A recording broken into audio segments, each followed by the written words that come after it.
and I'm going to loop that and let that play in the background. Hey, there we go.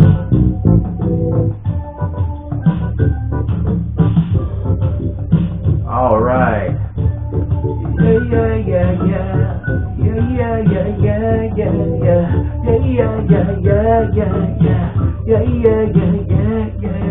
Think about something, give him everything that they need. But the time because you know, because it's coming straight from me. I be that brother, don't know that I was this thing.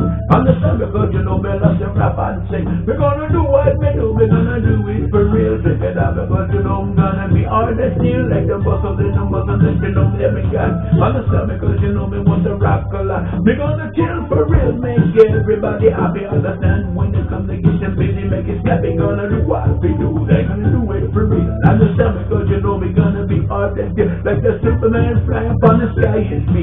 Guarantee they're at the rhythm and you know you see that we got it going on and we cannot quit.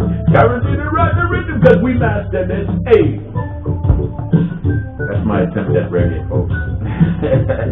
Anyway, we're gonna let this song play and we're gonna talk a little bit. Once again, welcome back to It's Life, Dude. I am that dude, and we're here to do what we're here to do. And I hope everybody is doing well. Hope you're all doing fine. I hope everybody is safe, out of harm's way. And for those who might be going through something or some kind of ailment, understand we are here for you and we keep you in our prayers always.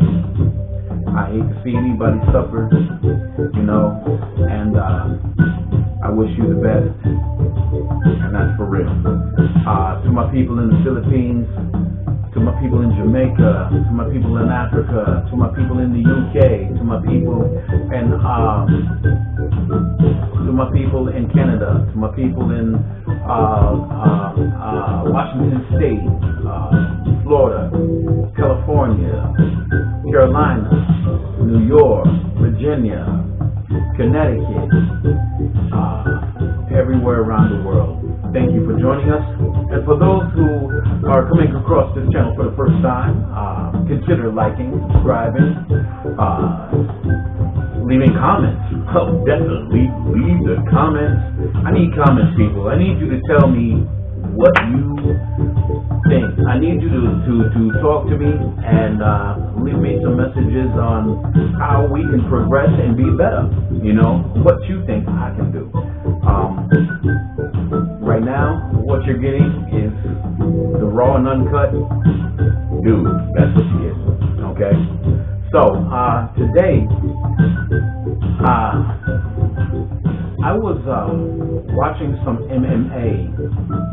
I love MMA, and it reminded me of when I was younger, and I was boxing.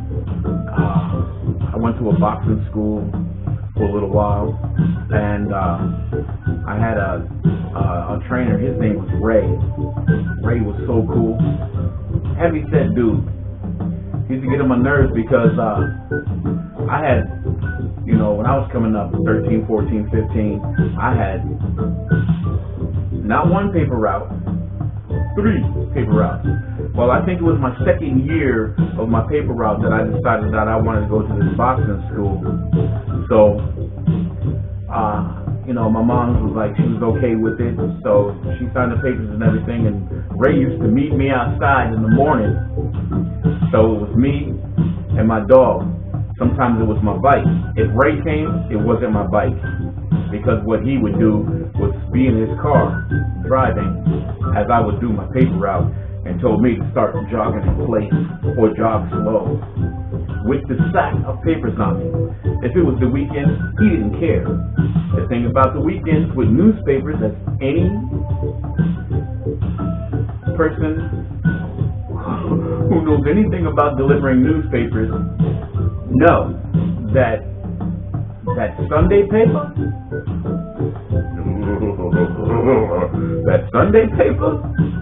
your bag is 3 to 4 times heavier. Ray didn't care. Jog with that sack on your back. And he would make me do it. You ever hear the saying that iron sharpens iron? Well, Ray was this little short, fat, black man who knew the art of boxing. Just follow me now. Well, the first day I entered that boxing camp, it was called Southpaw Boxing. And the first day that I entered that, he was like, "Oh, you got a good, solid right hand." He said, "But we need to make your left hand stronger." And he hit me in the gut. He's like, "Oh, you got a solid core, but we need to make it stronger." Between the medicine ball, anybody who boxes knows what that is. Between the speed bag, I loved all of that. But that medicine ball, that gut punch, it was the first time that I've ever experienced a real gut punch. They had me lay on the floor, and Ray was talking to me. He was like, "Yo, show him what the medicine ball is." So he's talking to me, and he said, "Go ahead and lay on the floor, just relax, just go ahead and relax."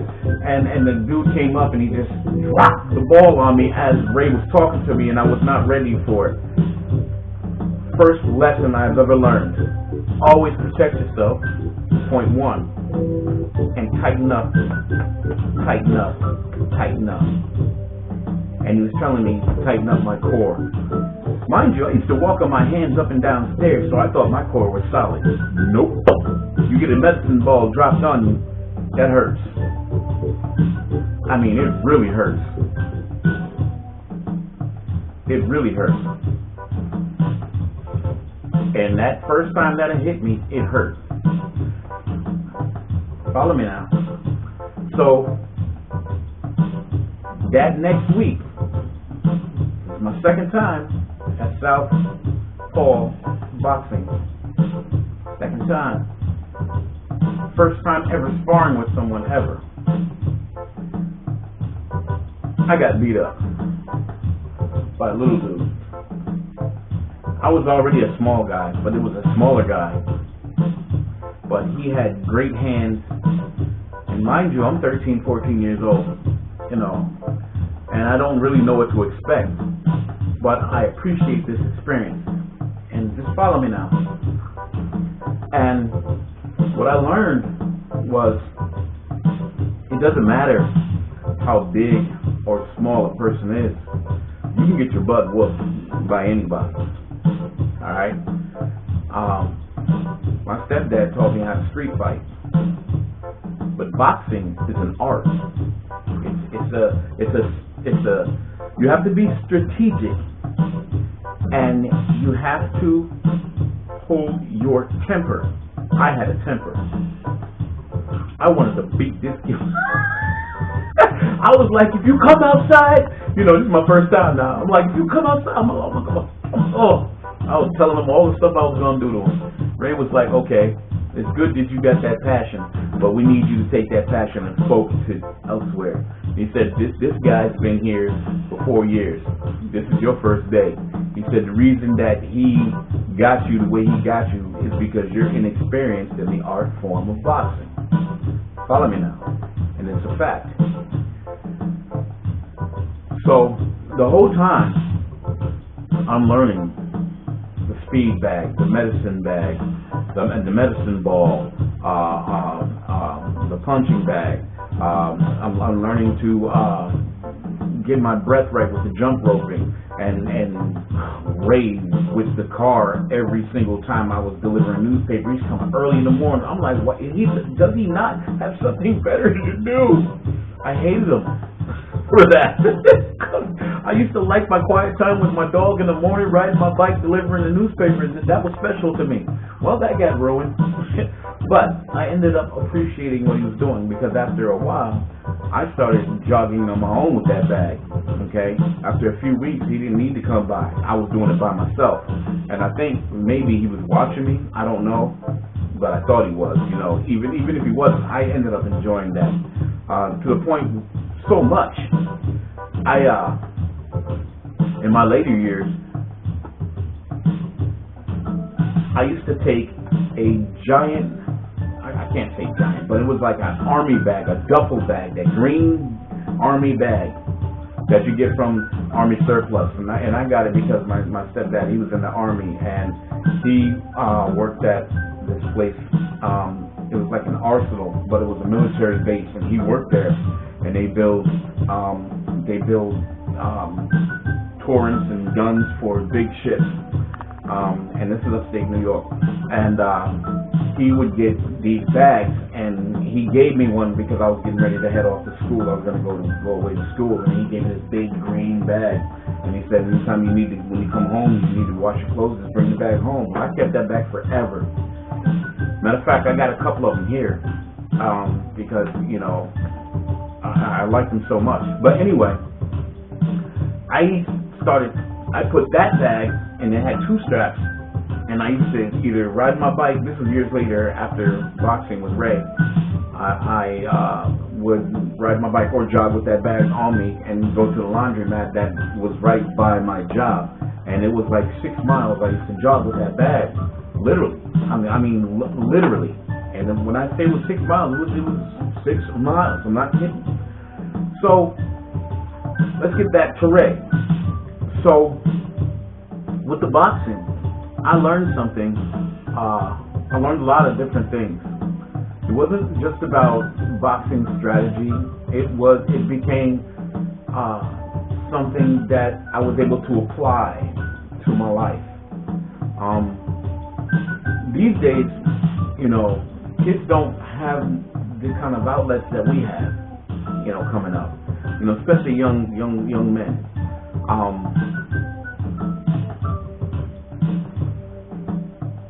We had to learn how to defend ourselves. Like I said, I could street fight all day, no problem.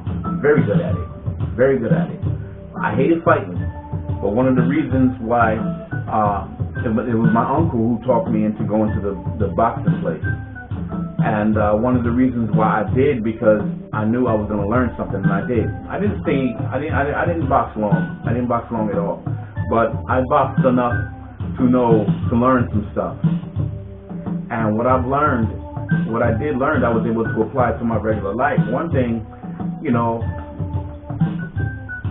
a technique is a technique. In life, you got to have techniques. That's one of the things I learned. I learned if you're gonna, do something, that learning curve can at times be painful. But the thing about that painful learning curve, you learn so much from that, you don't feel that ever again, because that's something that you've experienced and you know that you're not going to feel that again. I learned that. I learned that expression, protect yourself at all times. I use that in my everyday life. These kids today, they don't have these structured upcoming things.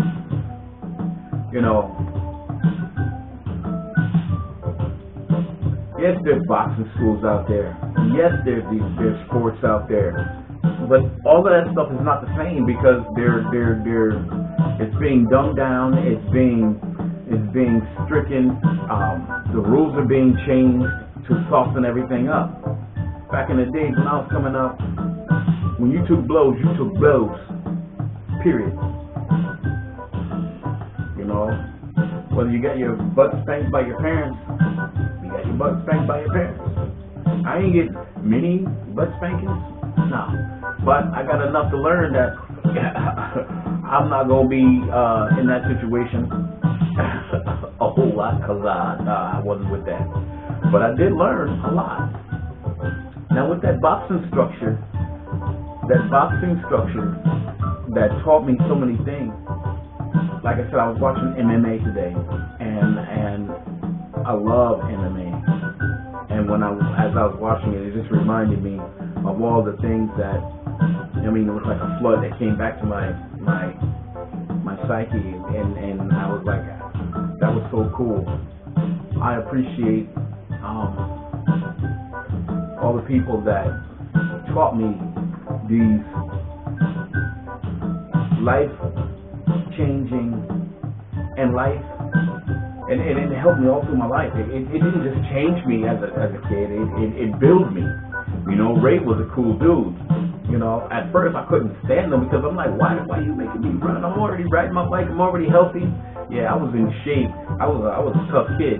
Like I said, I used to walk up and down the stairs on my hands, and I thought my core was tight until that medicine ball hit my stuff. I need to get back to that medicine ball and make my core tight again. But anyway, you learn to build, and you build yourself from the ground up. You know, you ever heard that saying, like the military, they break you down to build you up? Well, that's sort of what boxing is. That's sort of what MMA is. You get broken down just to get built up, because you know, as long as you don't give up in these situations, you're always going to come out better. Always going to come out better. And that's what happened with me. Like I said, I didn't do boxing long, but I learned a lot real quick. And I took those lessons and I used them in my life, and I applied them to my life, you know, all the time. And that to me is missing, you know. So this is something that I want to apply to my grandkids. I got a lot of boys, you know, grandsons. I got a lot of grandsons, and I got 2 granddaughters. Well, yeah, 2 granddaughters, and I got a whole lot of nieces and nephews. But you know, to each and every one of them, you know, I like to just tell them that sometimes that learning curve is going to be painful, but stick with it. Stick with it. Because the outcome of that painful situation is going to make you stronger. And that's what I learned through all of that stuff with the boxing, everything I ever did, I took it and I used it. Sometimes it's hard. Sometimes it can be extremely hard, but as long as you don't give up and you just keep pushing, you'll be all right, because it's an expression of yourself that is going to bring you through, as long as you know and put it in your mind, I got this, you know. And there's another saying, God don't give you more than you can handle, no matter what it is. Some of the toughest times I've ever been through, when I look back, made me stronger, you know. So that's where I was going with all of this. Some of that painful stuff that you go through, some of the stuff that you think you can't handle, you will be surprised. Just keep pushing. Keep on pushing. You'll be all right. Trust me when I tell you. Life is full of hardship, but the thing you got to recognize is this. You recognize this right here. You're here for a reason. You don't always know what the reason is, and it can be confusing. But that hard thing that you go through that you think you might not be able to get through, you'll get through it. Just know that you can do it. Know sometimes it's going to hurt, but you'll be all right. Ladies and gentlemen, once again, this is It's Life, Dude, as it says right down here. But, or down here, I don't know which way it is. It's going to be here or here, but it's underneath me. It'll say It's Life, Dude. Anyway, let's not wake up in the morning and have a fat glass of stupid with a bowl of idiot soup. Let's not be that person on the side of the road who is in detrimental confusion and strife because they just made a huge mistake. Let's not be that person. Let's make sure that when we're driving, we're paying attention to our roadways, we're paying attention to other drivers, motorcyclists, people who are working on the side of the road, whether it be construction workers or roadside assistant workers or policemen or ambulances, whatever it may be. Keep your eyes open, be diligent, pay close attention, don't road rage, and let's be courteous to one another so that we can always make sure that we arrive alive. Alright folks, that's pretty much all I have for you today. I just wanted to share that experience because that MMA show that I just watched a little earlier, it brought me all the way back to my boxing days and the things that I learned from it. So I hope that helps somebody out there, somewhere. So remember, like, subscribe, comment, and share. Peace. I'm gone.